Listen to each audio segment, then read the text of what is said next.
Hello everyone, hope you're doing well. I thought we would do a video talking about some rumors or roundups of random things that have been going on, such as supposedly a J-11B leak, and also, of course, what is going to happen in the next stage. I also want to put in this video a simple thing. So I have upgraded everything again. Decided at the start of this year that we would change a few things, so the quality of the videos should increase once again, and this does mean that processing time should be a little bit longer, but generally should be quite fine. So if there's anything that you see weird, I'm going to be trying a bunch of different stuff over the next few days. So if you see some oddities in videos, please let me know. Or if things look a bit weird or the quality seems a little bit skew-whiff, please let me know. I'm using a new editor, using a new encoder, using new hardware, new software, just a lot of different stuff is moving around. So let me know what's going on. The first piece of news is about the Datamines, and they added the new pre-order stuff to it. So obviously we have the Clovis, which just got announced, and then you had the Dial M for Marder and the M for Marder decal. The Clovis was in the leak list, if you remember. One of the vehicles that was in the leak list from the Chinese GigaChad, but got removed again, was unfortunately the A6E SWIP. So it looks like it still won't be coming to the game, which is very sad. The other thing that also got data mined was the new pages of history. Obviously, the month of February is coming to the end, so therefore the new month will be coming in soon. And it is for James Edgar Johnny Johnson, who was an RAF officer, basically during the Second World War.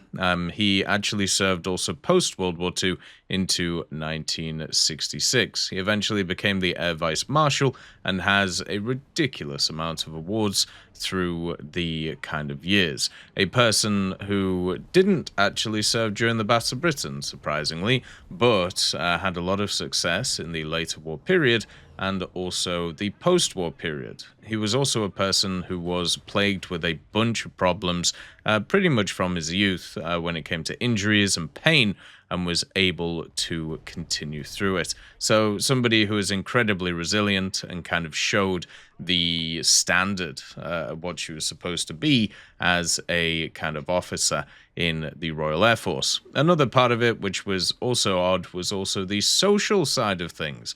He wasn't exactly from the best crop of individual, and if you don't know, in history, and even today, there's quite a lot of discrimination around these things. You know, where are you from? Who is your family? All of these things do matter to a certain extent in the higher echelons, which I've always found weird. But then again, I'm not part of those higher echelons, so maybe it's different. There was also supposedly a J-11B leak, but I mean, when it comes to these things, they're so easy to fake because you already have the J-11 in the game, and of course you can just pixel out everything. The other thing that I love about it is it seems like we're living in 1990s or even early 2000s, where we have to pixelate images to a ridiculous amount, mainly just to, of course, just hide what is actually there. And the vehicle itself, at least according to the image, has access to PL-12s, PL-8s, and then also the PL-8Bs, a bunch of bombs and incendiaries as well on its general wings. So that at least looks like what is there. Now, just remember, as I said, all of this stuff is up in the air. The J-11 was added to the leak list, and the J-11B does, you know, make sense to add in this update alongside everything else.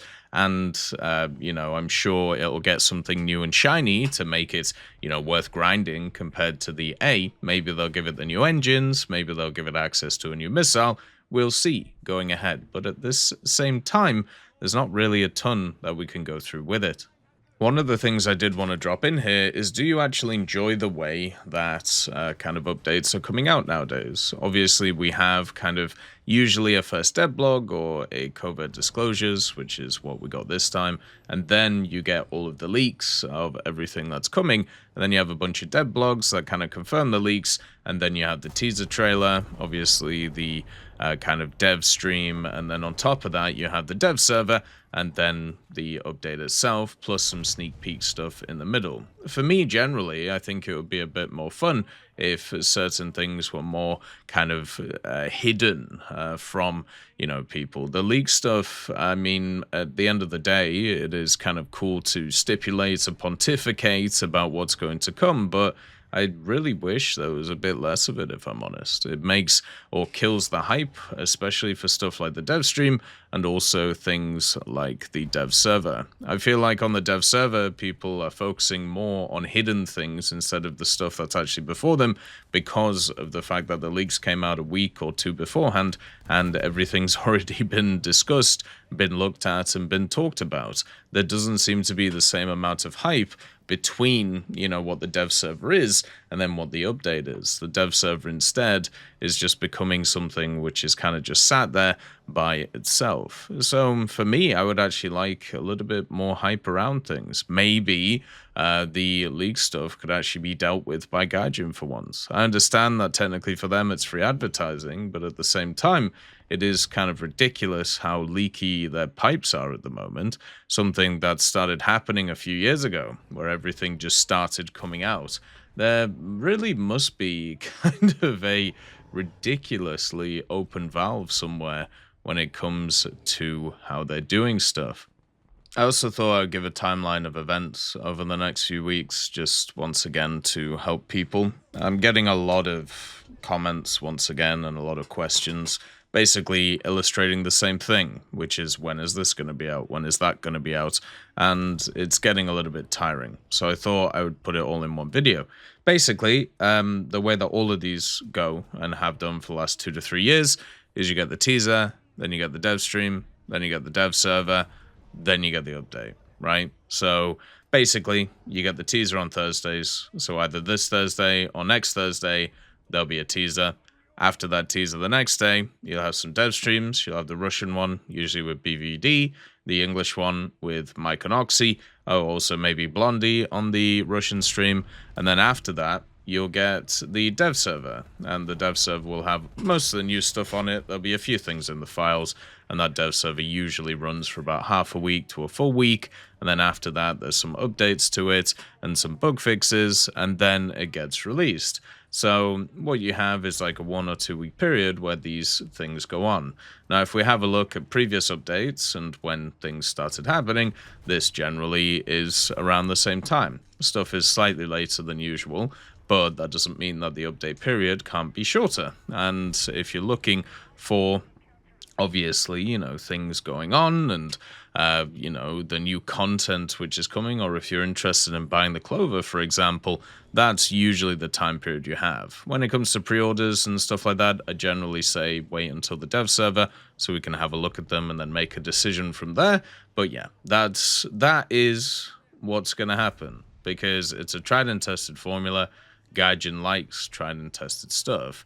There's also a bunch of other stuff going on at the same time. You have the Pages of History, which is going to finish at the end of this month, and then obviously start again in the next one, so that's going to happen this week.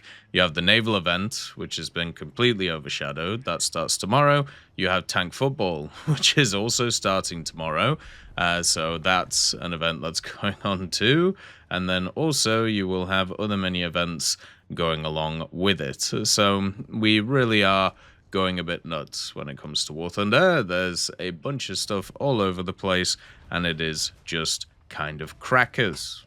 Also, from a personal level, this is going to be a busy period. I'm trying out some new hardware, I'm trying out some new stuff, but also at the same time, Twitch has changed one of their policies, where basically when it comes to highlights and things like that, you are only allowed 100 hours worth of highlights, and if you have more than that, then they're going to just start automatically deleting stuff. So over the next few days, I'm going to be trying out, a bunch of different things, but mainly I'm going to have to delete a bunch of the highlights that are on Twitch. Now, don't worry, there is the second channel, which has a lot of the stuff on it, and then also I'll be shifting some stuff on the main channel with this one, so you'll see a bunch of like museum streams that will probably pop up on Sundays. We're going to make it a little Sunday thing, and also on Mondays we're going to do a section which is going to be dedicated to other games that I've been playing, basically little reviews of things that are coming out. I've got access to the Broken Arrow single player